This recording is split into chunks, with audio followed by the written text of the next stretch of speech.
Okay,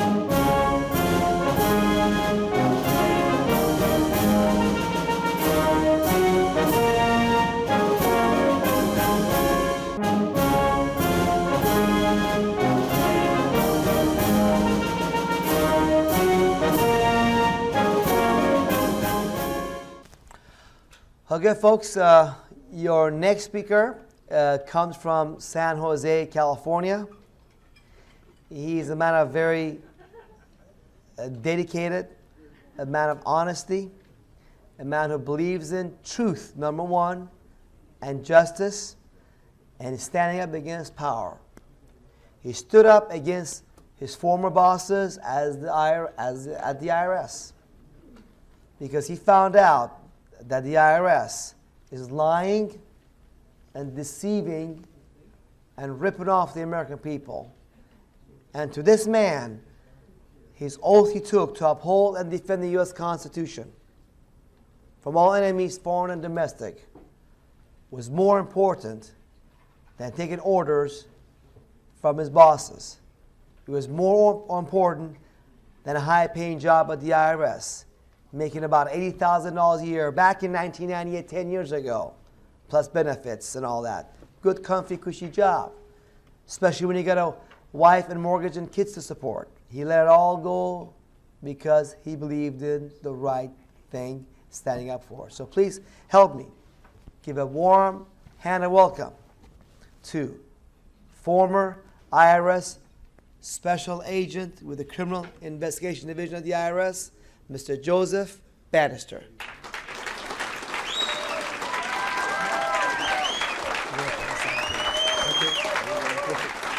San Jose. San Jose.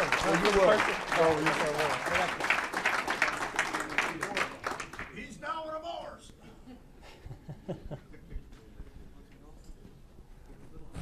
Higher.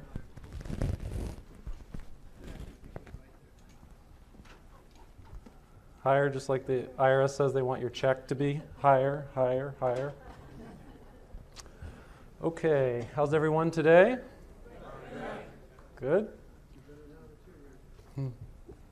Well, I forgot my mouse, so I'm going to have to lean over here and change things every once in a while. I'm not exactly Mr. Technology.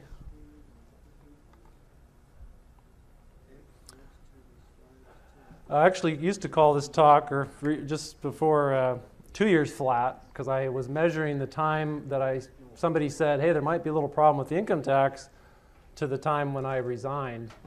But then I thought it might be more appropriate to say 11 years flat, because that was the time from when I started with the IRS until the time that I was indicted for conspiring to defraud the United States of America. A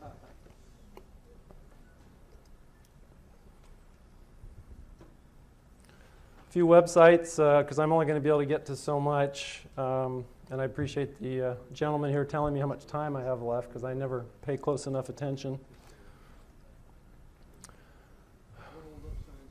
Well, back in 1993, I accepted appointment as a special agent in the IRS Criminal Investigation Division.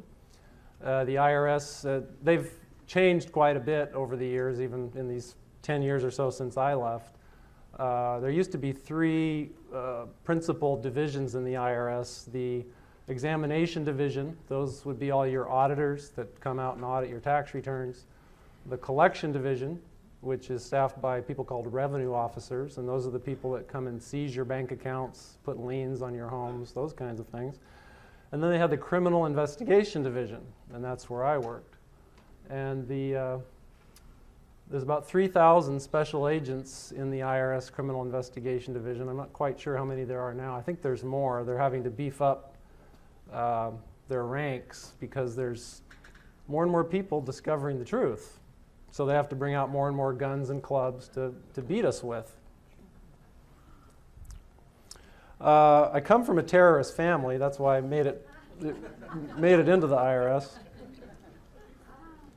This picture isn't real bright, and I apologize, but on your left, far left, is my brother John. He's a sergeant in the California Highway Patrol. Next is my baby brother Jeff. He's a police officer in San Jose, California. In the middle is my mother, Ann. My father's missing because he passed away just a few months before I started with the IRS in '93. And the next is my little big brother, Jim. He's a captain in the Daly City Fire Department, California. He outweighs me by at least 100 pounds. And then there's skinny old me there on the right with my little treasury badge and gun. Well, there were some time at the IRS when I would call the pre-enlightenment days, about 3 years' time. I was there for a total of 5.5 years. And there's an interesting story. On the first day of the job, I had nothing to do. And you might think all government employees are like that, but I didn't have any cases, nothing to investigate. So they put me at this desk, and it was just bare. There's nothing there. But on the shelf, there was volumes of the Code of Federal Regulations and the Internal Revenue Code. So I'm thinking, you know, I got to be productive. I mean, now they're paying me, and I don't want to be one of those government employees that just puts their feet up on the desk. So I got to get to work. So I pulled down one of the volumes of the Internal Revenue Code, the one that had the sections that involved the criminal statutes that I would be investigating. And so I maybe had it open for, I don't know, 5 or 10 minutes. And my boss, the group manager, Alex, he comes over. "What are you doing?" And I look up, and I have no cases yet, so I'm looking at the sections of the Internal Revenue Code that I'm going to be investigating. And he said, "Put that book away. You're not a CPA any longer. You're an IRS special agent." And that was a real culture shock for me, because as an accountant or outside the IRS, a CPA, you know, your job is to dig, and find out what the law says, what the regulations say, what the court cases say. And yet, my first day on the job at the IRS, they told me to close the book that has all the laws in it. Well, it got a little better than that, that first day. I was sworn in over in Oakland, California, the federal building. Anybody seen the federal building in Oakland? Or there's like these 2 big spires that come up. It's kind of an interesting swearing-in ceremony. Usually they'll swear in 50 IRS agents at a time.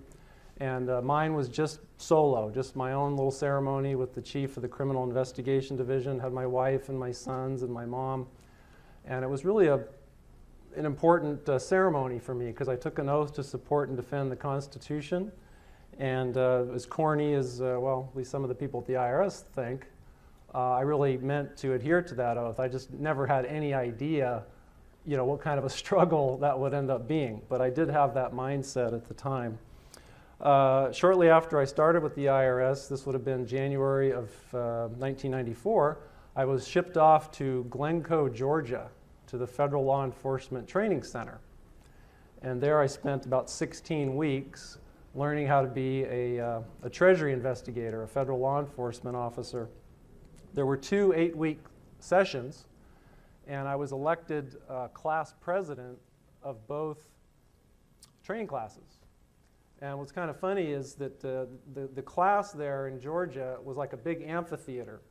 And because my name was Banister and they had alphabetical order, all the A's and the B's and the C's were at the front, at the bottom. So first day of class, the teacher, the instructor gets up and he says, you know, we need somebody to volunteer to collect picture money for the class picture. And silence. And I'm right in the center at the bottom. And I'm just kind of looking back and I'm thinking, you know, out of 45 people, what's the big deal? Collect some picture money. So I go, I'll do it. So he goes, okay, great, we got a volunteer there. So that was the first order of business. And the second order of business was, we're going to elect a class president. Well, 45 budding special agents coming from all over the country didn't know each other from Adam. And they have an election for class president. Who do you think that they chose? The guy that was stupid enough to volunteer to collect the picture money. So, but anyway, it turned out to be a good experience. I was, you know, in addition to my regular education or training duties, I had to take on a bunch of additional duties as president. I think I did a pretty good job. I spoke at the commencement ceremony. I earned an expert marksman award there. Now,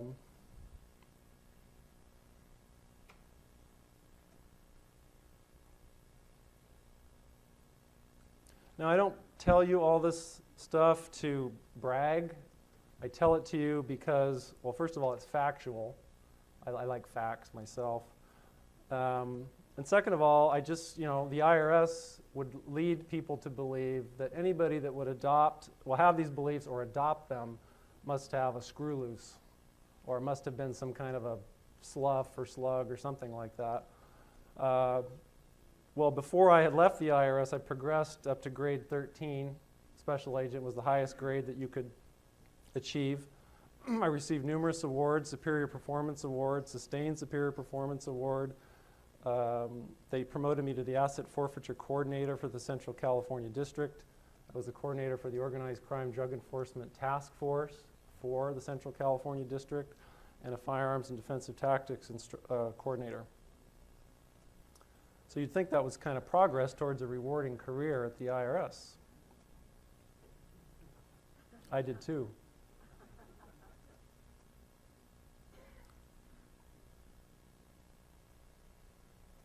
Well, then my enlightenment process began in December of 1996. Oops, shouldn't have done that.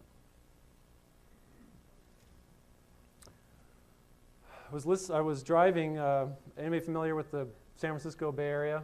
Driving northbound on US 101, and I was listening to the Jeff Metcalf show on KSFO. And Jeff had a guest on his show named D.V. Kidd. And D.V. Kidd was talking about the income tax and the Federal Reserve. Well, prior to that time, the only exposure I really had to that was maybe a few minutes in training saying, you might encounter these wacky people we call tax protesters. And they talk about this weird, green cheese stuff about the Federal Reserve and the income tax. And I never really paid much attention to it. I didn't really think I'd be dealing with, those kind of people. And so when I heard D.V. Kidd on this radio show talking about these similar kinds of issues, I normally would have dismissed it as, the green cheese, tinfoil hat stuff.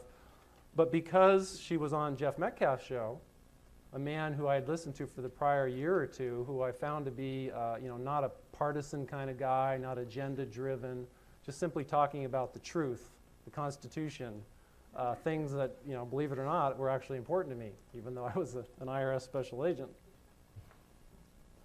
But D.V., in addition to talking about the Federal Reserve, the monetary system, she was talking about the income tax, and I think her words were basically that it was voluntary.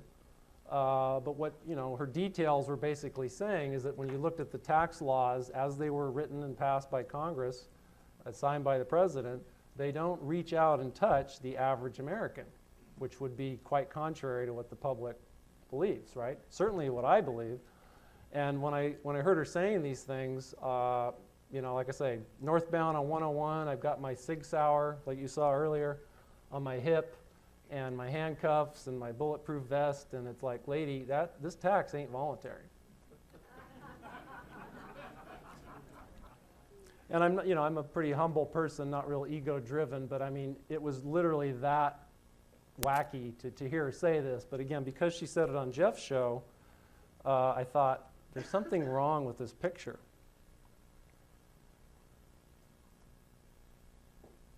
Now, I had a little bit of reason to be able to look into these claims. I received an accounting degree from San Jose State in 1986, CPA as of 1991, and of course the IRS hired me to carry a gun and a badge around, which you need a certain amount of trust to do that, or at least I thought at the time. But these kinds of claims that I heard were never heard from people that I considered credible, or at least potentially credible. So I'm thinking to myself, well, what am I going to do about this?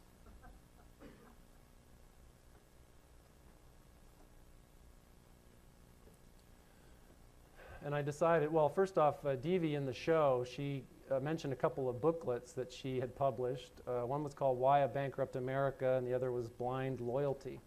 I don't know, I believe they may still be in print. And in these, well, she said you send, $4 away and you can get these booklets and learn more about what I'm talking about. And she was in Colorado at the time, so I get my little envelope and my $4 and I send it off. And a couple weeks later, I get back these booklets and I start to look through them, and she's giving in more detail what she means by the fact that Americans aren't required to pay the income tax, that it's voluntary, not mandatory. And interestingly, some of the things she mentioned are things you've heard even this weekend. One of them was that the 16th Amendment had never been ratified. And I thought, wow, that's pretty brazen for somebody to claim that the 16th Amendment had never been ratified. But she also talked about a lack of a liability statute for most Americans and all kinds of other things that I had never ever considered before. And that's despite achieving an accounting degree, taking all the CPA exams, and they just, for some reason, they don't talk about that kind of stuff. It's a foregone conclusion that you owe the tax. All they talk about is, well, which deductions you can take, how long to keep your meal receipts, that kind of thing. So after I got the booklets and I saw that she actually had names, addresses, phone numbers for these people that were making these claims, my first thought was, well, usually people that are lying to you don't tell you what their phone number is, or they may give you some phony phone number. And so I thought, well, maybe I should just either write to these people or call them and see if they're telling the truth or could be telling the truth. And I thought that the phone would obviously be much more efficient. And being a criminal investigator, contrary to popular belief, we use the phone a lot more than the gun. And so I just got on the phone and started to call these people. One of them was Bill Conklin, who you might be familiar with. Another is, Bill Benson, who you heard Jeff talk about yesterday. And Bill Conklin, Bill Benson, many other people. Eventually, I was introduced to Paymon. I was also introduced to Steve and Sean at the Free Enterprise Society, many, many other people. And they were slowly feeding me information, documents, facts that seemed to check out. But of course, I still had this, what do they call it, cognitive dissonance, where they had to take the jackhammer and just keep pounding away. But I was interested in just learning. I wanted to find out, somebody's not telling me the truth here. I don't think these tax protesters are telling me the truth, but if they aren't, why would Jeff Metcalf, risk his career and his reputation to have DV Kid talking about these things on the show? So I decided to basically just use my investigative skills that the IRS trained me with and start searching out the truth, finding out whether this was really true about the income tax. I spent about 2 years, believe it or not. It was January of, losing track of time, January of 1997 when I got DV's booklets. And it was February of 1999 when I resigned from the IRS. So during this approximately 2-year period, I used her booklets as kind of a springboard and just started calling people and getting documents. And another thing that I thought was odd was that if these so-called tax protester people were lying, then why were they so cooperative in showing me things, in trying to prove up their claims and their allegations? Again, I figured that if an IRS special agent gives you a call and you're not telling people the truth, are you going to return the guy's phone call? Are you going to talk to him on and on and on? Are you going to say, well, let me send you some stuff. Let me send you some of my information, my research. So again, another thing that just struck me as odd, that these people that the IRS trained me to believe were a bunch of liars and cheats, and they had some photocopy machine that they cut and paste all this stuff and make it look real, and I wasn't finding that at all. So, the reason that it took me 2 years was that special agents work 50 hours a week, and they're basically paid a quarter time in addition to their regular time. And that's why you have 50 hours rather than 40 hours. So I had that, wife and 2 children, soccer coach, church on Sundays, all kinds of activities in my normal life, regular life. But in addition to that, I was going to the law library. I was gathering information from anybody that would share it with me, basically doing an off-duty investigation of the federal income tax, or at least that's what it ended up being. I didn't really know where it would lead. And again, when I first started out, I thought, this has got to be BS. I mean, how can it be true, and yet here I am carrying this gun and badge around and investigating people and putting them in prison? Something's wrong with this picture. So after this 2-year period, I basically arrived at the decision that I should try to accumulate at least some of the highlights of what I had found and put it into something in writing so that I could actually share it with somebody. Because after this 2-year period, I must say, I had convinced myself, or at least found a mountain of evidence that indicated that the IRS was violating people's rights and was basically stealing from them because they did not have the permission or authority to reach out and touch the average American. Again, according to what I could read in the law books, I mean, I wasn't a Supreme Court justice or a attorney with 30 years experience, but the IRS trusted me to carry a gun and a badge around. State of California gave me a CPA certificate. I graduated with a degree from a 4-year university. I had a little bit of knowledge, and I also was very skeptical. This was after 2 years of just being kind of drug along with facts, things that I really couldn't argue with, to arrive at a conclusion that, I think there's something wrong here. And then I had to decide, well, what am I going to do about it? Am I going to just resign? I mean, I'm just going to leave? It's like, this is ugly.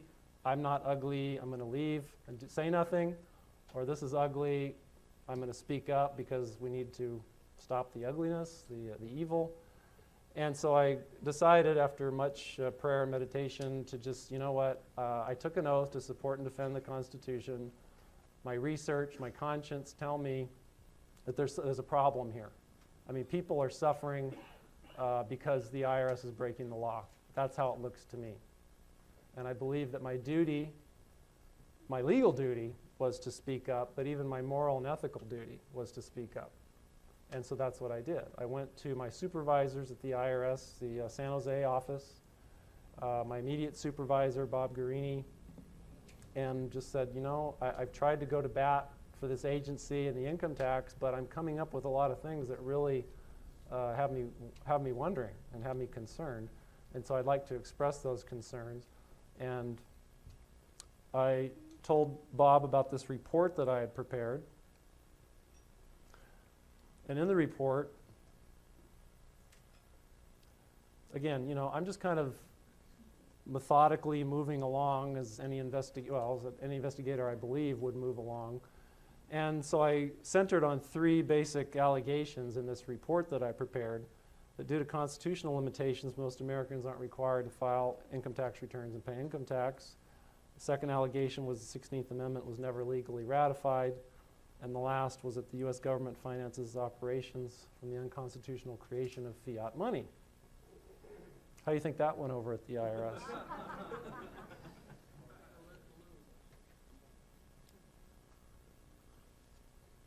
With the report, I enclosed a letter to basically the chain of command in the IRS, and it basically said what I just said earlier, that I've really tried to discount, discredit, rebut this information that these so-called tax protesters have accumulated, tried to invalidate it, but there's a big bunch of it that looks pretty darn valid to me, and I need to do something about it. You need to either help me understand where I went wrong in my own analysis, or admit that we have a problem and fix it. right? I mean, I gave this information to people above me that had taken the same oath that I did, that either it did the same job that I did, although maybe at this time they had moved up in management. So I thought that ultimately, you know, we all should have the same goal in mind. But as you'll see, I tend to be a pretty naive guy. Anyway, I basically said if the service declines to conduct its own analysis or dismisses, you know, my evidence, I'm going to have to tender my resignation. My oath to support and defend the Constitution was made to God, and I cannot serve two masters.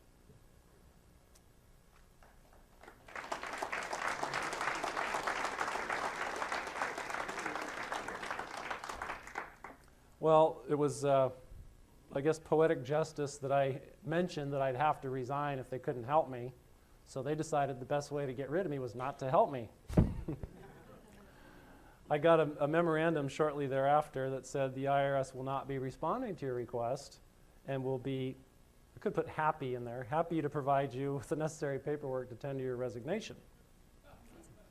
They couldn't get me out of there fast enough. So what happened was they sent me home for some administrative leave, admin leave. Took my firearm and just said go home and stay on call.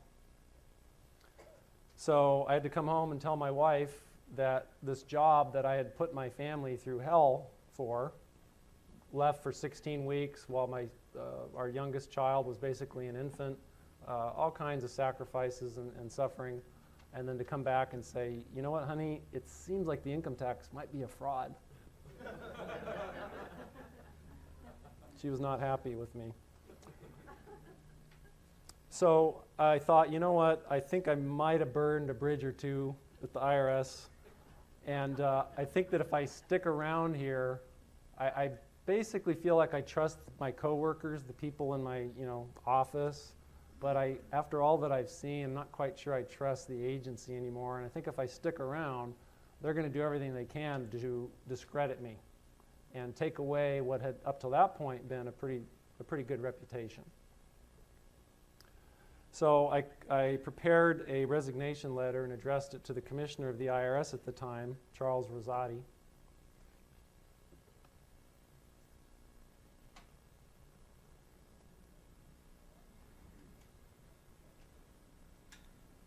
And I ended with, based on the obvious futility of continuing to work for an agency that has standards and practices so different from what it professes, and standards and practices so contrary to my own, I'm officially resigning from the position of IRS Special Agent, effective as the date of this letter. Now, what's interesting is about that date keeps coming up.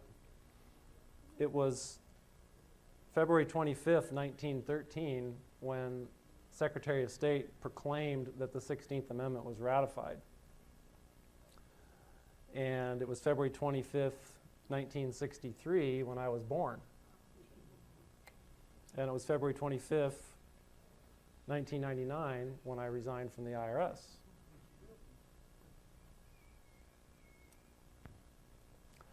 Well, I did resign on February 25th, 1999. I can't believe, has it been like 9 years now?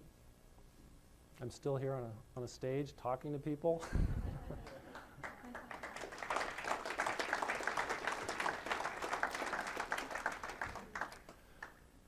Well, after I left, of course, the main issue was to find work, to make a living. As I say, I had a family to support, and that had to be job one, and it was. Occasionally, well, as time went on, I think my first speech was actually with Freedom Law School back in like March of 1999. And what's that? Out of the closet, yeah. And so ever since that time, well, so trying to make a living for my family, but I came to realize that, wow, I guess there aren't too many, IRS agents, I guess, let alone people from CID that would actually research this information, try to validate it, and then if it wasn't able to validate it, or validate with the IRS, actually resign and start speaking up about it. And so I would get invited to do speeches now and then, and lots of radio shows. And it just kind of got legs, you know. I mean, I never got an invitation from Peter Jennings or Tom Brokaw. But you know, as you know, the internet, you know, especially in the mid '90s, I mean, just started to really ramp up as far as people having access to information, and I think that my story benefited from that. And you know, thankfully, the people that I had encountered during my investigation while I was working at the IRS were very helpful, and they basically looked out for me. They maybe thought I was just going to be assassinated. I don't know. That's what my mom thought. She thought that I would literally be assassinated for speaking up about this, and maybe I still might. But occasionally, I would assist people with their tax matters, and not really because I was looking to do that kind of work, but people thought, well, you know, if that guy carried a gun and a badge around for the IRS, he's a CPA, he must know something. And I learned from these clients that when they would try to go to a traditional CPA, those traditional CPAs would basically slam the door in their face. You know, they would basically discriminate against them because they had beliefs or information that was outside the box. So, you know, the phone kind of rang a lot with people like, well, wow, this guy, he used to work for the IRS and he's willing to, you know, go to bat for me, and he doesn't slam the door in my face. So I also learned that that was making the IRS very angry. Because apparently they just wanted CPAs who would say, okay, did you bring your checkbook? Okay, pull it out, you know, write this amount, sign it, hand it over. And that was generally the way that those CPAs worked. And I didn't work that way. If I saw what looked to me like some kind of fraud or malfeasance in the tax matter, I would confront the IRS agent, you know, with that evidence. And, you know, in a professional manner, a smile on my face. But nonetheless, I would call a spade a spade. And again, I didn't make a career out of speaking, but occasionally I would get invited to do various interviews. And, you know, I'm not, wasn't trained to be a public speaker or anything, but I guess just by virtue of the fact that, you know, everyone else took a step back, and I'm the one that didn't, but I was kind of put there. But I ended up appearing on C-SPAN, 60 Minutes, articles in the New York Times, interview on MSNBC, with other, you know, very, very credible people. Like C-SPAN, Bill Benson was interviewed and was able to give his entire story about his 16th Amendment research. So there was some media attention, and in case you weren't aware of it already, there's like this relationship. The more attention you get, the more the IRS pays attention to you. And naive Joe has to learn the hard way. Well, I ended up assisting or working with a group called We the People Foundation for Constitutional Education, Inc. The chairman of that is Bob Schultz. Everybody pretty familiar with Bob Schultz? Well, he was, still is, quite a mover and shaker in terms of gathering attention and, you know, trying to air out grievances. Really a remarkable man as far as his knowledge about law. He's litigated many cases on his own without an attorney. Just remarkable. I mean, certainly done things I could never do. Well, one of the things that he did was he orchestrated a series of ads, full-page ads, in the USA Today. And each ad would cost like between $50,000 and $60,000. And he would he got tens of thousands of people on his email list, and he'd basically say, okay, we want to run this ad in USA Today, and we need money to do it. And the money would come, and out the ad would go. And so one of the ads featured myself and a couple of my colleagues, Sherry Jackson and John Turner. And Sherry spent 7 or 8 years with the IRS as a revenue agent. And John Turner spent, I believe, was 11 years as a revenue officer with the IRS. So again, no interviews by Larry King or any of those guys, but enough in your face to rankle the IRS. The We the People Foundation also held a hearing, or tried to hold a hearing, in Washington, D.C., and there's a little kind of an interesting story that goes along with that. I would travel to Washington, D.C. to do what I could to try to get any government official to recognize that there was a problem with the income tax and the way it was administered and enforced. And again, Bob Scholes, all the volunteers, just a huge effort to petition individual congressmen, go to the White House, just pound Washington, D.C. with everything we could, thousands and thousands of people, to get these government officials to take notice that there's been a problem, there is a problem, and it needs to get fixed now. And we did the best that we could in getting that to happen. Well, the efforts resulted, one of the efforts that gathered a whole lot of publicity was that Bob Scholes decided to stop eating until some government official addressed these questions about the income tax. And I believe that his hunger fast lasted about 20 days. And every day he would just walk the halls of Congress letting people know about the issue and that he wasn't going to eat until they helped us resolve it. And he eventually arrived at a congressman's office, Congressman Roscoe Bartlett from Maryland. And Bob always carries a little pocket Constitution, and he was sitting in the office, and Roscoe Bartlett noticed it, and I guess Roscoe Bartlett does the same thing. He's always got a Constitution with him, and he noticed it, and so they struck up a conversation, and of course Bob let Roscoe know what was going on, and by that time it had been, 17, 18 days that Bob had not eaten. And so together with Congressman Bartlett, to his credit, at least at the time, he really championed the cause and pushed things through to try to get the Internal Revenue Service and the U.S. Department of Justice to come to the table and discuss, debate, rebut these claims about the income tax. Is the average American required to file and pay or not? We want to know. Here's our questions. We'd like you to answer them. Seems reasonable, doesn't it? It did to me. Well, it culminated. You can see the date of this letter here. This is on Congressman Bartlett's letterhead. And it's Congressman Bartlett saying that he is going to schedule a meeting on Capitol Hill to get these issues resolved.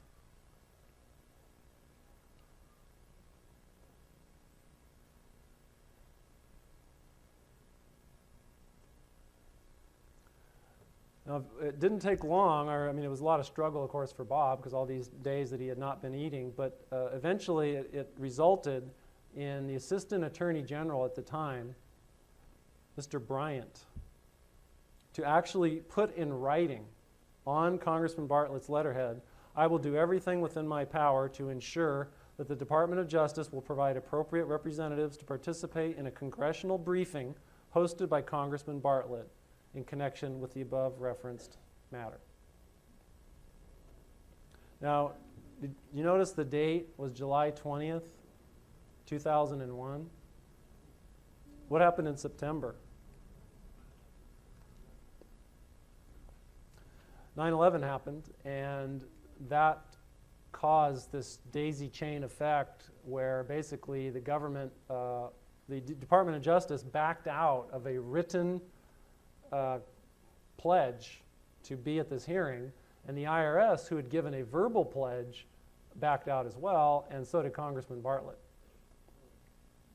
So we ended up having the hearing anyway, and you can get all kinds of historical information on how that hearing went at givemeliberty.org. And I don't have time to talk about it, but I really would encourage you to look and see what happened. There were 538 questions that were formulated by very knowledgeable people in the so-called tax honesty movement. And it was a Herculean effort. And even though the government didn't show up, we had the hearing anyway. And it was really phenomenal. Well, by this time, again, without a whole lot of mainstream coverage of these efforts, you can imagine that the IRS was, keeping an eye on everything that was going on, even though they're pretending not to notice. But I think they had had just about enough of my escapades. And remember how I said that I would occasionally represent clients? Well, I learned that the IRS has another division inside of it called the Director of Practice. Now, they had to change the Director of Practice to another name called the Office of Professional Responsibility. I'm not sure if my theory is correct, but Director of Practice has the acronym DOP, like dope. And OPR just sounded so much better. And since they're all about protecting the public, image is everything.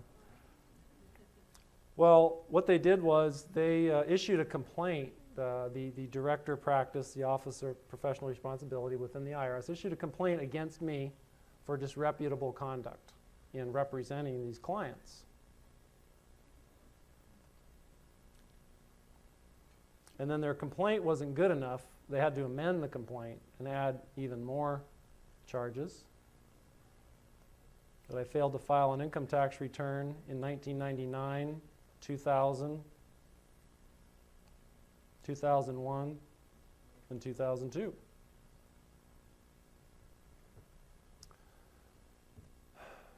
You'd think that when you're an American, no matter what your walk of life might be, you'd get a little something called due process if you're accused of doing something wrong. Wouldn't you think? I thought so. But that's not the way it works.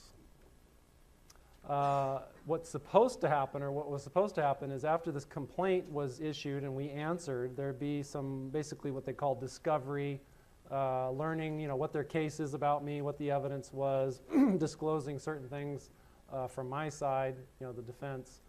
And just to clarify, this is a civil matter. It's just a civil complaint, and they're seeking to get a punishment, which is basically to have me disbarred from practice, meaning I can't represent clients, by walking into an IRS office. So this is not a criminal thing, at least not yet.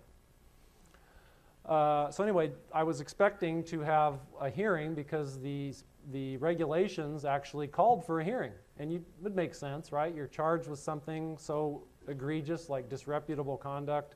You should be able to get a little hearing to defend yourself. Well, and I thought this was interesting because Mr. Shine and his talk about the Coast Guard. Well, when the initial plans were being made to have my hearing that I was supposed to get according to the law, they were going to hold the hearing at the United States Coast Guard Island in San Francisco Bay. Now, the attorneys for the IRS had been telling the administrative law judge and my attorneys and anyone else who would listen that they just had to protect the public from Joe Banister because I was just such a disreputable character. But yet, when they were scheduling this hearing, they wanted to have the hearing on an island that you could only reach by bridge, and it's guarded by MPs, and basically the public can't get on the island. So the very public they're trying to protect me against, they didn't want the public to see what they were going to do to me. Well, fortunately by that time, again, with the blessing of the internet and viral emails, basically I had done this from the day I left the IRS. It's like I really need to get people to know about me, know that I exist, because maybe that'll help protect me, keep me being able to talk about this. If nobody knows about me and I end up missing, who cares? Nobody knows about it. So I had always made that effort, and I have to say, Freedom Law School, Free Enterprise Society, everybody, many of you, there's that support network that's out there. They may not necessarily show up to an event like this, but they're out there, and I know. Because what happened was I let out the word that I was going to be I used the word shanghaied on CGI, because CGI stands for Coast Guard Island, so I thought that might be kind of catchy. They were going to Shanghai me on CGI, and I needed help. And so people started to call and fax this administrative law judge, the IRS, their congressman, in droves, just pounding them with messages saying, what are you doing to this accountant? Why do you want to do this to an accountant? How could it be possibly, they did something that wrong that you're going to take him to a military base to take care of him? That's a nice little picture of Alcatraz, even though that's not the island.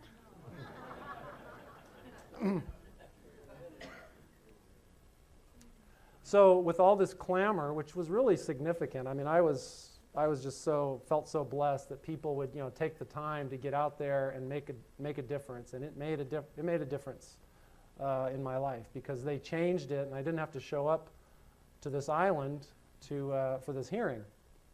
They changed the hearing location to 450 Golden Gate, the federal building in San Francisco.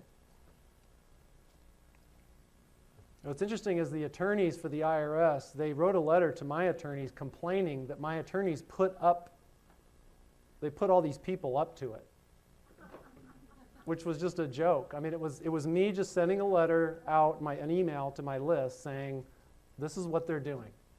And people took it from there. And again, wouldn't you think if the IRS was trying to protect the public from me, that they would want as much of the public to know about it as possible? But that's not the way they reacted. Well, anyway, again, we tried to get due process. We tried to get my side of the story into the mix. The government made a motion for summary judgment, and the administrative law granted it. And a motion for summary judgment is basically saying there's no dispute here, no dispute of the facts, just rule in the law. And the judge granted their motion.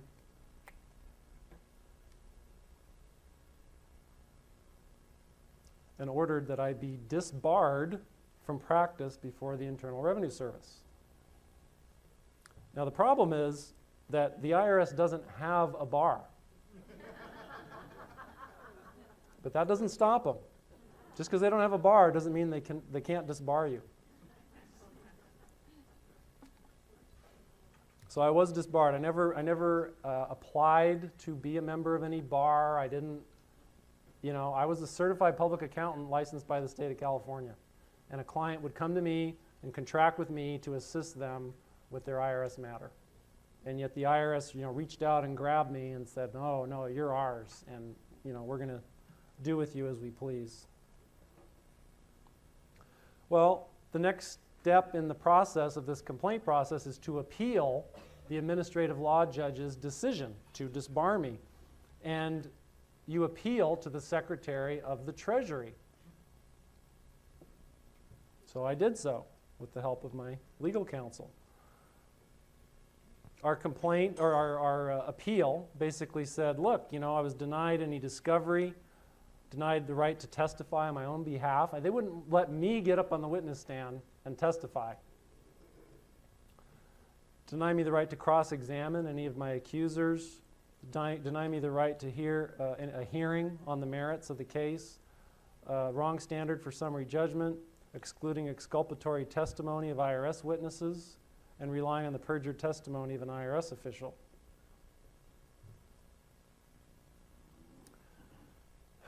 Well, it took a long time to get an answer on my appeal. And I could see why. It turned out that my appeal was delegated from the Secretary of the Treasury back to the IRS. So the IRS, who were the people that complained against me, were the people that ruled on my appeal. Isn't that nice? And you can see right at the top, the fax header, it says IRS Chief Counsel. Justice is sweet, isn't it? And of course he ruled against me, said that I should be disbarred.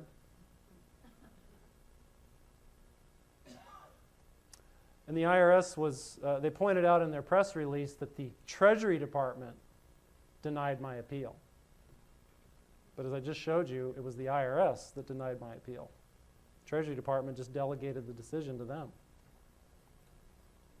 So how does the IRS spell justice?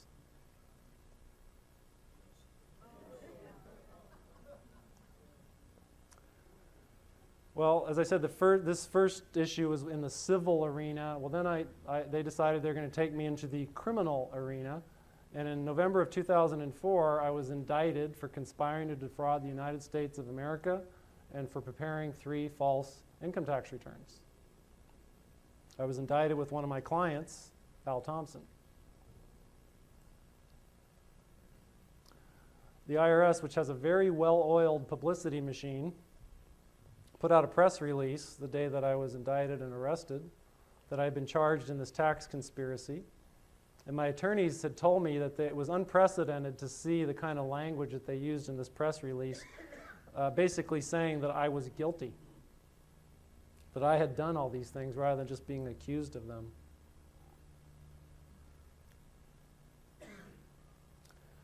Well, you remember Jeff's talk yesterday.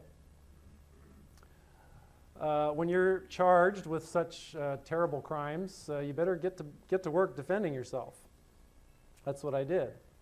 And I decided to have Jeffrey Dickstein, who you heard speak yesterday, and Robert Bernhoft be my trial counsel, my defense counsel.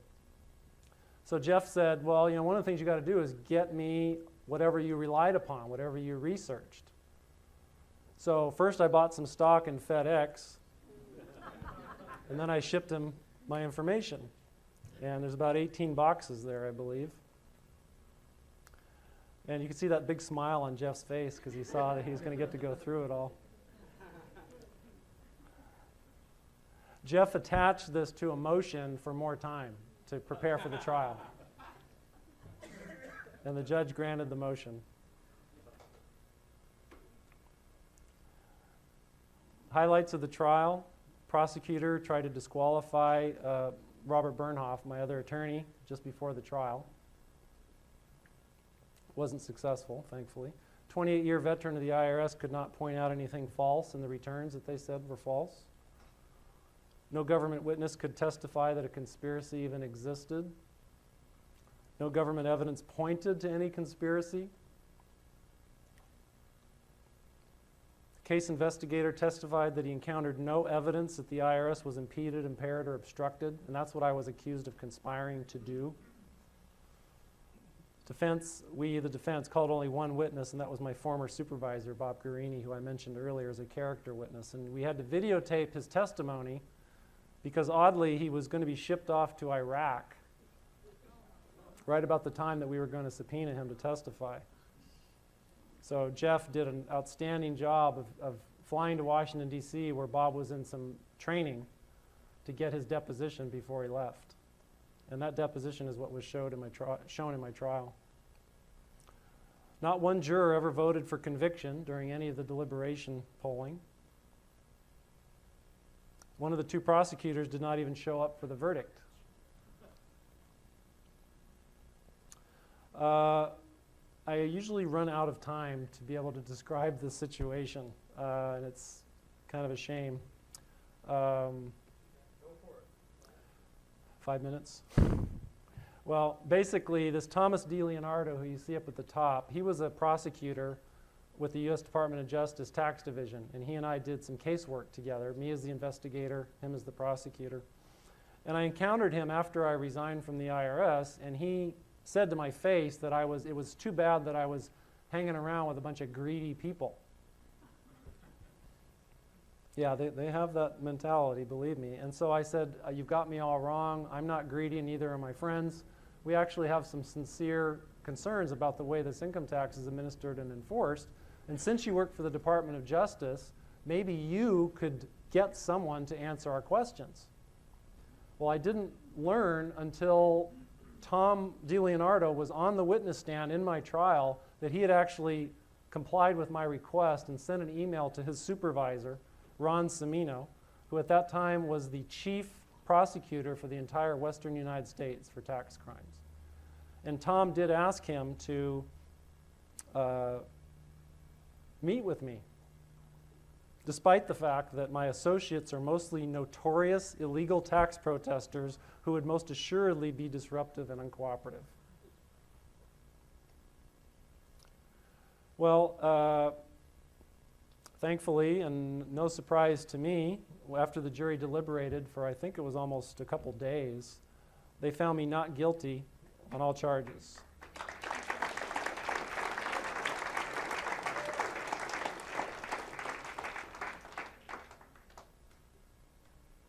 So what can we all do? Well, I suggest you verify the information I've shared with you for yourself. My website, freedomabovefortune.com. If you agree that the IRS is deceiving the public and violating their rights, you should educate your family, your friends, your coworkers. Spread the word. Most importantly, especially since I used to be a criminal investigator, infect the jury pool with the truth. Very, very critical. I'd also ask you to pray daily, asking God to heal our land. Support those on the front line. Jeff Dickstein. Sherry Jackson, February 14th, she was sentenced to 4 years in prison for not filing a tax return.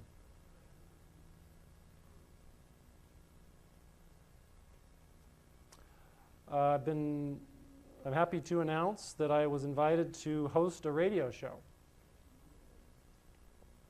It's on the We the People radio network, WTPRN.com. Broadcast live from 10 a.m. to 12 p.m. Saturdays, that's Pacific time. And if you want to, you can listen to archive shows. They archive them very shortly after the show broadcasts. And if you just go to WTPRN.com, over on the left side, you'll see archives. And click on that and scroll down a bit, and you can listen to all the old shows.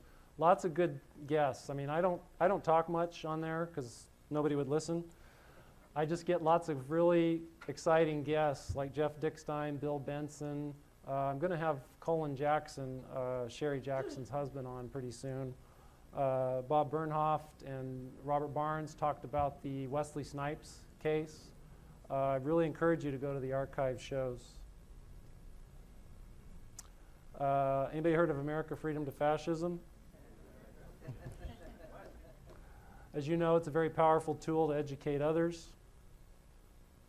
You can click on my freedomabovefortune.com and actually watch it, watch it for free. It'll link you over to Google Video or YouTube, or you can purchase DVDs.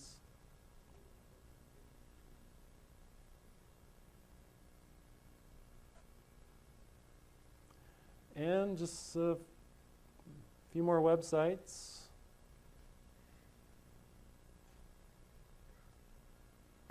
And I thank you very much.